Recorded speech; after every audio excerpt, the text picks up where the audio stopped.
You're listening to the Coach's Journey podcast, exposing the struggles and celebrating the successes in the life of coaches who are action takers and creating authentic impact in today's world. Whether you're just starting out, expanding your reach, or exploding your impact, you're in the right place right now. Stay tuned and be sure to subscribe to this podcast. Now, here are your hosts of the Coach's Journey podcast. That's the beauty of getting to know somebody when you're sitting down behind a computer screen.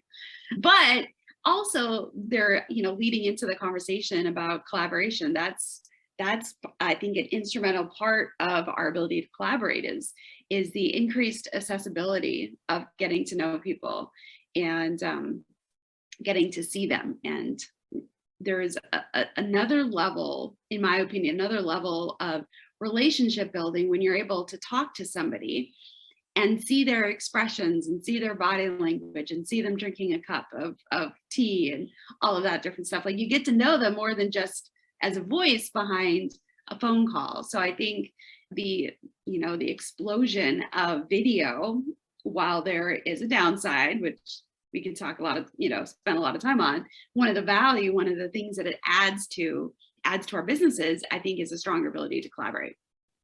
Yes, definitely. I don't know if in many of the, actually, that's a great point. I don't know if many of the collaborations would happen without video, to be honest.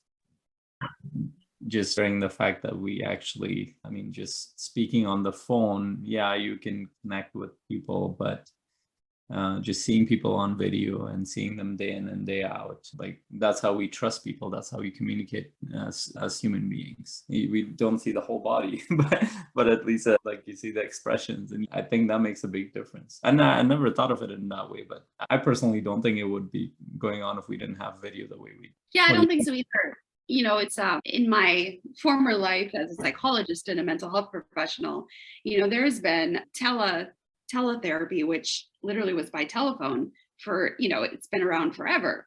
And there's a lot of research that's been done on teletherapy and doing therapy over the phone and the efficacy of it. And the research shows that people can get as much value and benefit out of therapy if it's on the phone versus if it's in person. Now, this kind of research was hugely valuable, especially, as COVID happened and people weren't able to be in person as much. And of course, over the years, that's also shifted to research around video therapy versus just telephone therapy. And so, the good news is, if the efficacy of telephone therapy is just as statistically significant as regular therapy, why wouldn't video therapy even be, I think, it's a smidge better, because there is much more of an opportunity to relate as humans with more of our senses rather than just listening. I have done some phone therapy or now phone coaching, and it is interesting that there definitely is a little bit of a difference I've noticed as a coach, but that's not what we're here to talk about specifically. But I think there's nuances to being in person, to being on video, to being, just hearing the voice, which I think is super fascinating. And then as it applies to collaboration and just building trust and, being able to communicate well, is quite. So I'm actually curious before we move on. So yeah. I sense that my perception of you has shifted a little bit. It's very subtle, because I saw you in person. It's shifted a little bit about you towards the positive, not towards the negative. Okay. I wonder, was it different? Is it different for you since you saw me in person, or the same, or worse, or better? I don't know if I could categorize it as, like worse, better, same, but it did, I don't know, it's kind of weird, because like, you weren't wearing a black shirt, or maybe you were, but you had a jacket over it. And so, like, being able to see your shoes and your pants and your jacket, I felt like there was a smidge more of a personality component added to how I know you already. So I think, I don't know, I think it adds a richness to the relationship. And I'm sure if we had spent more than an hour, there would have been more added to that. But yeah, that's just off the top of my head. I think that there's a richness that's added. And maybe that's, when you add the senses and the more experiential components, maybe that's it, is that there's more complexity and richness that's added to the relationship. And the more complexity and richness, if it's a healthy relationship, those are the things that can be fuel to the fire of collaboration. Yeah, I just noticed a subtle difference in connection since I Mhm. met you. And Yeah. it wasn't that, oh, I decided consciously. It was just, I think, just us meeting in person. Like you said, there's more complexity now. It's like I realized a different aspect of you in a sense when I was around you. So I sensed your energy probably differently, Yeah. which was really cool. Yeah. And Yeah. I think there's this other component. And so, I mean, sometimes I like to bring up research with stuff because I've spent a lot of years in psychological research. And there's a lot of evidence that as humans, we tend to gravitate towards people who are like us. It's an unconscious thing, that's part of what keeps cultures within cultures, because the way that a person looks, we tend to be drawn towards people that look the way we look. But I think it's more complex. I think we're also drawn towards people, whether we consciously are aware of it or not, towards people that think like we think or that do things like we do. And maybe it's this subtle egotistical, just the way of being humans in the world. And so thinking about that as backdrop, when we meet with people, like even for an hour, like you and I met, we've developed and recognized some commonalities and different things over time. And so I just wonder if meeting in person helps solidify some of that, because then there's like this increased level of knowing, which then can add to that level of trust and kind of being drawn towards somebody, because you're you feel like you know them a little bit more. So I don't know, there's so many pieces that play into this. I just think it's fascinating. Yeah, it is very fascinating. So in thinking about this knowing and communicating and collaborating, what are some of the epiphanies that you've had with collaboration in your professional coaching career? Yeah. Before we go, I should mention a little bit about the sponsor. Yes. Coaching Mastery Community. Yes. Which is like the epitome of collaboration for a lot of people, because it's an opportunity for coaches to be coaching other coaches and to receive coaching, which is all collaboratively done to help grow each other, which is a fantastic model for being able to gain coaching mastery as well as business mastery. And so what would you like to add to that, Faisal? Like you said, it's the epitome of that. I mean, the experiment that we're running is to like what actually helps people move forward in life and business, in this case, in the coaching business. And what we found is the feedback that we've gotten, that it doesn't just help them in their business, it actually helped them feel more connected. And that's personally true for me too, to a community. And that's really important for human beings in general, but more specifically, like you said, that we feel commonality and similarities, especially in a field that's not fully recognized out in the world. You feel like there are people who understand you. And so, and I think one of the most common things initially that ends up happening is that the coaches develop a higher level of confidence around who they are and what they're doing. And without that, you actually can't do a lot of stuff, because if you don't have that confidence in yourself and in your work, you're not going to promote yourself. You're not going to reach out to people. You're not going to do a lot of the simple things that we can do in business to move ahead. So it definitely makes, I feel like it makes a big difference. Absolutely. Absolutely. So collaboration, what is that? How did you shift into collaboration, your journey? I think I have a personal bias around this. So I'll start with that. I think my bias is, I would say, well, a couple of personal biases, and they're kind of weird and contradictory. But first one is I come from a more collectivistic culture, so I grew up within community. I mean, I grew up with aunts and uncles all around me. We weren't just brought up by my parents; they had just as much authority in our life as my parents did. And I still remember being chased by my uncle because I did something wrong. And we would live in a general area where like we would constantly have interactions with cousins, aunts, uncle, and we would see how they would operate. If my parents weren't there, they would be taking care of us, or at least watch out for us. There wasn't much taking care. They were just, you're around, take care of yourself. That was it for the most part. So I got to see I would say the positive and the negative aspects of community. Some of the most amazing and exciting and fun and connected phases of my life go back to those moments when I would be sitting around with my cousins and playing games. And at the time, we didn't have internet. We didn't even have TV the way TV is.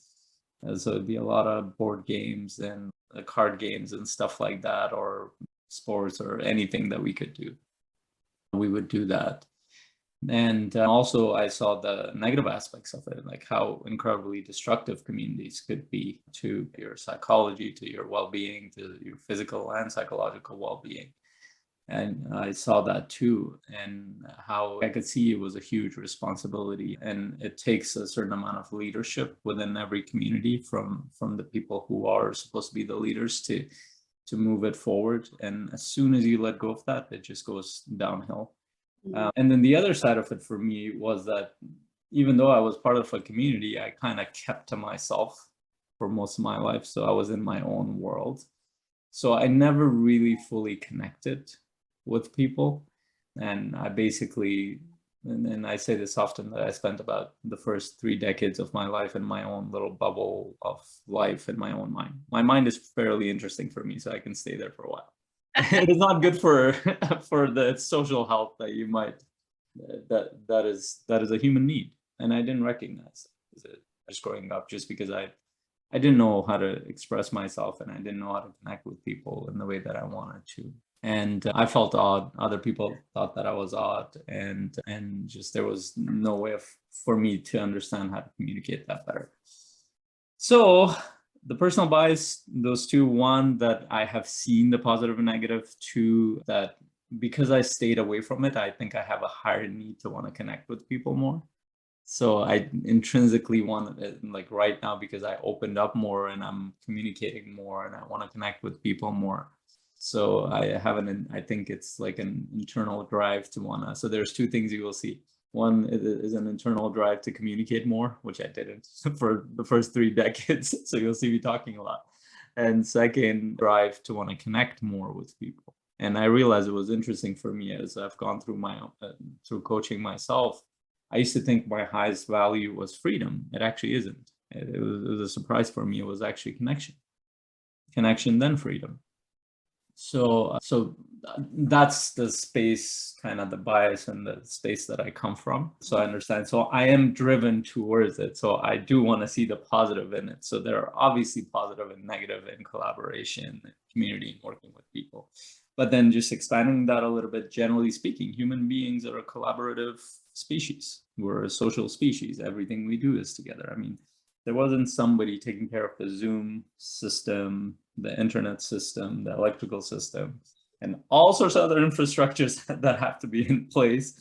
It would not be possible for you and I to talk with each other. It's like one of those things we take for granted. It's like, is there? But one of these systems shut down, everything else goes. So for example, we actually had a shutdown of, I think it was a couple of times happened this year. It was the biggest internet network, one of the biggest in there, I think 3 in Canada. One of the biggest internet networks shut down completely. They couldn't figure out what was happening. It was like a day and a half, and a bunch of banking system was connected to it. Like businesses are connected to it. And so I opened up the computer, I can't access. And problem was that I had my phone and internet and everything connected with that same network. So I turn on my phone, no internet. Turn on my laptop that day, no internet. My instinct like, okay, let's go to the coffee shop. Good thing the coffee shop had a different network, so I got some connection, and I got there very early. I was able to do a couple of my stuff. And as the day went by, the connection started getting slower and slower and slower. And what was happening is everybody was flocking towards the coffee shop. And just think of it like one simple thing, one system breaks down, like nobody could access it. Yeah. So like this whole thing is possible because of collaboration at so many different levels that we can't actually, even if we list it here, it would be too long. So I think there's value in thinking about how that has happened. And so when we're structuring our business, are we actually thinking about that?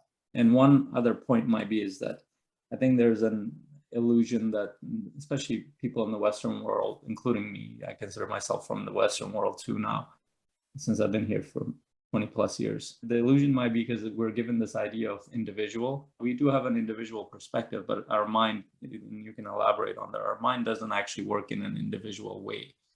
It works in relation to other people's thoughts. Our language is not an individual language. I mean, you can invent it, nobody will get it, but our language is a common language. So our thoughts operate based on our environment. Our emotions are deeply interconnected to other people in the environment. So the fact that that's the case, as much as the idea of being individual is empowering, the reality is that we are an intricate part of the whole group or community that we're part of. It might not be an actual community that we describe it, but we're interconnected. Any system that breaks down, any set of systems break down, our life will be affected terribly. So then, considering all that, are we thinking about creating those kind of collaborations in our business? And it could look like, it could be different ways that you can approach it. But those are just high level principles around how you can look at it, at least. Yeah, I as you were talking, I was thinking about some of the stories and messages that I've heard from other people over the years about different types of collaboration, as well as my own experiences. And collaboration is a very broad term. I have been in the position of being an employer. Right. That's a collaboration. Hiring people and we're trying to work together towards a common goal. That's a collaboration. Or how about not hiring people, but hiring a contractor, a 1099, as we call it in the US, somebody that, is fully independent and you're hiring them to do a task or have a specific outcome. That's still a collaboration, but it's a lot less of responsibility for the person who's doing the hiring or doing the paying in some respects. And so I'm just thinking through, like, there's a lot of different ways of collaborating. And then there's collaborating as like a joint venture where you have two people that are equally contributing to the development of something. And they're, fully invested financially, with energy, liability, but also the upside. And so, for example, myself and a couple other coaches with the Coaching Mastery community, it's a joint venture. All four of us are fully invested and, and contributing, and there's endless amounts of structure. But one of the things that's stuck out to me, and it's one of those things that sometimes we hear somebody say something, they share an experience, or maybe it's not even their experience, but it's somebody else's experience, but they share a story with us because stories are powerful, and it lands and it keeps us in this perspective for quite a long time until something else comes to challenge that perspective. And it was simply this. It was probably about 16 years ago. And my husband and I were just starting to do real estate investing. And I don't even remember the scenario, but my sister, who's also an investor out on the West Coast, I think my husband and I were talking with her about something related to, investing in a property with somebody else. And she's like, Sherry, and she told me this story about these two business partners that she had at just recently, who just were so hard to work with, who screwed things up, who, made things more financially difficult for her for a period of time. And she's like, I don't remember what she said, but she said something to the effect of like, I would never have a business partner in investing again. And that scared me. I was like, oh my gosh, like here is somebody that's more experienced. And, and so I was like, okay, we can't invest with anybody else. And like, that's just a decision and assumption I made for the next 15 years. And out of this story, this negative story, one that was laced with fear and, and I didn't even know all the details, but it's interesting how we hear one little thing like that, and we'll just make a quick decision about whether we will or won't do something, and then we'll just continue on without revisiting that decision and the justifications around it. So as you're listening to this, listener, what stories have you heard about collaboration, either the good or the bad? But I would say more about the negative things, the things that, people have said to you about, oh, you don't want to be a partner with somebody, or you don't want to have to depend on other people for things, or you don't want to, some of the stories sometimes we tell ourselves are things like, nobody can do it as good as us. And these are all stories and beliefs that we can have that will absolutely have the potential to impact our decision-making process. And so I encourage you, as you're listening, what are some of those messages or thoughts that you have and beliefs you have around collaboration and all the varied forms? And then is there the possibility that some of those beliefs are actually counterproductive to what you're really wanting to do with your coaching business? You're listening to the Coach's Journey podcast.